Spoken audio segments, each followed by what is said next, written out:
విజయవాడలో గాదె సాయి కృష్ణ కేసు మరోసారి కీలక మలుపు తీసుకుంది. సాయి కృష్ణ తల్లి విజయలక్ష్మి తన కుమారుడి ఆచూకీపై అనుమానాలు వ్యక్తం చేస్తూ కోర్టును ఆశ్రయించిన విషయం తెలిసిందే. కాగా విజయలక్ష్మి దాఖలు చేసిన హెబియస్ కార్పస్ పిటిషన్ పై నేడు హైకోర్టులో విచారణ జరగనుంది. ఈ నేపథ్యంలో కోర్టు ఎలాంటి ఆదేశాలు జారీ చేస్తోందన్న ఉత్కంఠ నెలకొంది.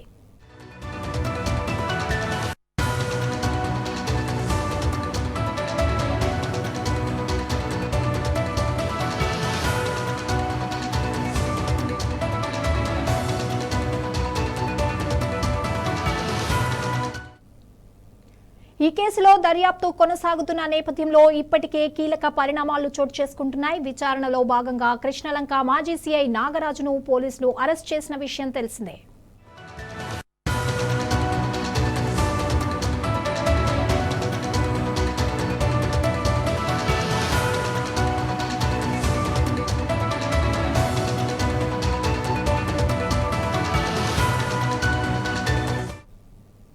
ఇప్పటికే ఈ కేసు రాష్ట్ర వ్యాప్తంగా చర్చనీయాంశంగా మారింది. నేటి హైకోర్టు విచారణలో ఎలాంటి కీలక ఆదేశాలు వెలువడతాయోనని అందరిలో ఆసక్తి నెలకొంది. సాయి కృష్ణ కేసు హైకోర్టు పరిధిలోకి రావడంతో ఇది మరింత ప్రాధాన్యత సంతరించుకుంది. నేటి విచారణలో దర్యాప్తు దిశ ఏ విధంగా ముందుకు సాగుతోందోనన్న ఉత్కంఠ కొనసాగుతోంది. సాయి కృష్ణ కేసుకి సంబంధించి మరింత సమాచారం మా ప్రతినిధి కృష్ణ అందిస్తారు. కృష్ణ, సాయి కృష్ణ కేసుకి సంబంధించి ఏదైనా పురోగతి ఉందా? ఇప్పుడు హైకోర్టుకి వెళ్ళింది కేసు, దీనికి సంబంధించి అప్డేట్స్ ఏమున్నాయి మీ దగ్గర? గుడ్ మార్నింగ్ సంగీత. విజయవాడ కృష్ణలంకలో జరిగినటువంటి లాకప్ కేసుకు సంబంధించి కొన్ని కీలకమైనటువంటి పరిణామాలు అయితే ఈ రోజు అయితే చోటు చూసుకున్నట్లయితే మనకు అర్థం అవుతుంది. ఏదైతే లాకప్ డెత్ లో మరణించినటువంటి సాయి కృష్ణ తల్లి విజయలక్ష్మి అయితే గతంలో తన కొడుకు కుమారుడు కనిపించట్లేదు, తన కుమారుడిని విజయవాడ కృష్ణలంక పోలీసులే మార్కాపురం నుంచి తీసుకొచ్చి నిర్బంధించి కనిపించకుండా చేశారు, నాకు ఎటువంటి సమాచారం ఇవ్వట్లేదని చెప్పేసి కూడా హైకోర్టు హెబియస్ కార్పొరేషన్ పిటిషన్ అయితే దాఖలు చేసింది. దాంతో పాటు హెబియస్ కార్పొరేషన్ పిటిషన్ తో పాటు దాంట్లో దర్యాప్తు బృందం చేసినటువంటి దర్యాప్తులో సాయి కృష్ణ లాకప్ తో మరణించాడంటూ కూడా సిట్ అయితే ఇప్పటికే ధృవీకరించి దాంట్లో ప్రధాన ముద్దాయిగా సస్పెండెడ్ సిఐ నాగరాజు చేస్తూ ఇప్పటికే రిమాండ్ తరలించిన పరిస్థితి మనం చూస్తాను. ఈ నేపథ్యంలో మరొక అనుబంధ పిటిషన్ కూడా తల్లి విజయలక్ష్మి అయితే హైకోర్టులో దాఖలు చేసింది. నా బిడ్డని కొట్టి చంపేసి పోలీసులే చంపేసి పోలీసులే విచారణ చేయటం వల్ల నా బిడ్డకు నాకు న్యాయం జరగదు అని చెప్పి అతను భావిస్తూ కూడా మరొక అనుబంధంగా కూడా పిటిషన్ వేస్తూ ఆ యొక్క కేసుని స్థితితో కాకుండా సిబిఐతో దర్యాప్తు చేయించాలని చెప్పేసి కూడా తల్లి విజయలక్ష్మి అయితే కోర్టును అయితే ఆశ్రయించింది అని చూస్తానన్నా. ఈ నేపథ్యంలో ఉన్నత న్యాయస్థానం అయితే ఈ యొక్క కేసును అయితే మన పికప్ చేసినట్లు మనం చూస్తాను. ఈ నేపథ్యంలో ఓవరాల్ గా ఈ రెండు కేసుల పైన కూడా ఈ రోజు విజయవాడ అమరావతి హైకోర్టులో అయితే ఈ రోజు విచారణ అయితే చేయనట్లయితే మనం ప్రధానంగా చూస్తాము. ఈ యొక్క విచారణ జస్టిస్ రవినాథ్ తిలహరి మరియు జస్టిస్ సుగంధి సుమంతతో కూడిన ధర్మాసనం ఈ రోజు అయితే ఆ రెండు కేసులను కూడా విచారించినట్లయితే చూస్తాను. ముఖ్యంగా ఏమవుతుంది ఈ కేసులో అంటే ఇప్పటికే పోలీసులు హత్య చేసేసి శవాన్ని మాయం చేశారంటే ఇప్పటికే సిగ్గులోకే కంప్లీట్ గా అయితే తను ఇచ్చినటువంటి రిమాండ్ రిపోర్ట్ లో పేర్కొంది.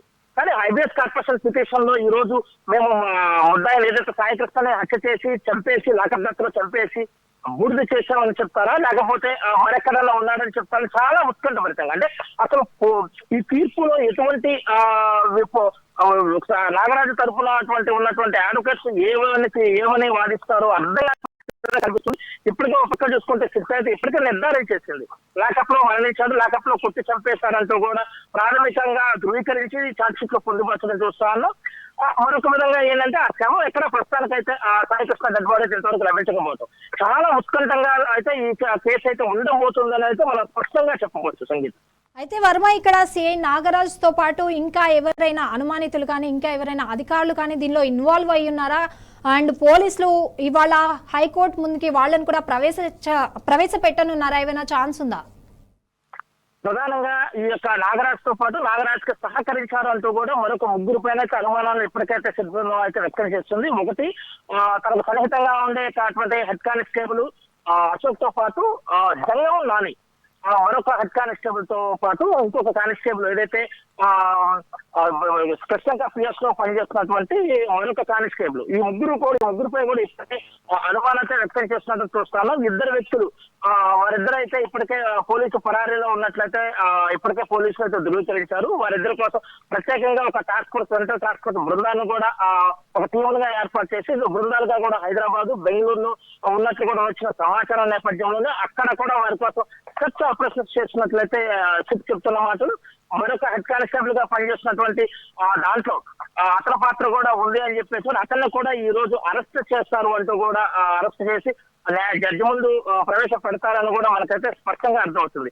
ఓవరాల్ గా తీసుకుంటే ఈ రోజు ఈ ముగ్గురు కానిస్టేబుల్ కీలక పాత్ర వహించారు. ఈ ముగ్గురు పాత్ర ఉంది అని చెప్పి ఇప్పటికే చిట్ అయితే ఒక కీలకమైనటువంటి దీంట్లో ఏదైతే ఉందో చార్జ్ షీట్ లో వారి పేర్లు కూడా పొందుపరచబోతున్నట్లు చూస్తున్నా ఉన్నాం. దాంతో పాటు ఇద్దరిని నానితో పాటు అశోక్ ను కూడా ఇప్పటికే సస్పెండ్ చేస్తూ కూడా ఉత్తర్వులు అయితే జారీ చేశారు విజయవాడ సిపి రాజశేఖర్ బాబు. దాంతో పాటు ఏదైతే సిఐ నాగరాజ్ కి సహకరించాడు అంటూ కూడా తన మిత్రుడు సురేష్ ను కూడా ఇప్పటికే సిద్ధంగా గత 2 రోజులుగా అయితే విచారణ అయితే చేస్తున్నట్లు చూస్తాను. ఈ విచారణలో ఇప్పటికే కొన్ని కీలకమైనటువంటి సమాచారం సురేష్ ఇచ్చినట్లు కూడా మనకైతే అందుతున్న సమాచారం. అసలు ఇతర పాత్ర ఏమిటి అనేక కోణంలో కూడా ఆలోచించాడు. ఇతను కూడా అక్కడ డెడ్ బాడీలో ఆయన చేయడంలో కీలక పాత్ర వహించాడంటే ఇప్పుడు కూడా సిట్ అయితే ఒక ధృవీకరణకు వచ్చినట్టు అర్థమవుతుంది. ఈ నేపథ్యంలో సురేష్ పైన కూడా ఎఫ్ఐఆర్ నమోదు చేసి తనను కూడా జ్యుడిషియల్ రిమాండ్ కి తరలిస్తారు, న్యాయమూర్తి ముందు ప్రవేశపెడతారని కూడా ఈ రోజు మనకు అర్థమవుతుంది Sangeetha. Right Varma, thank you.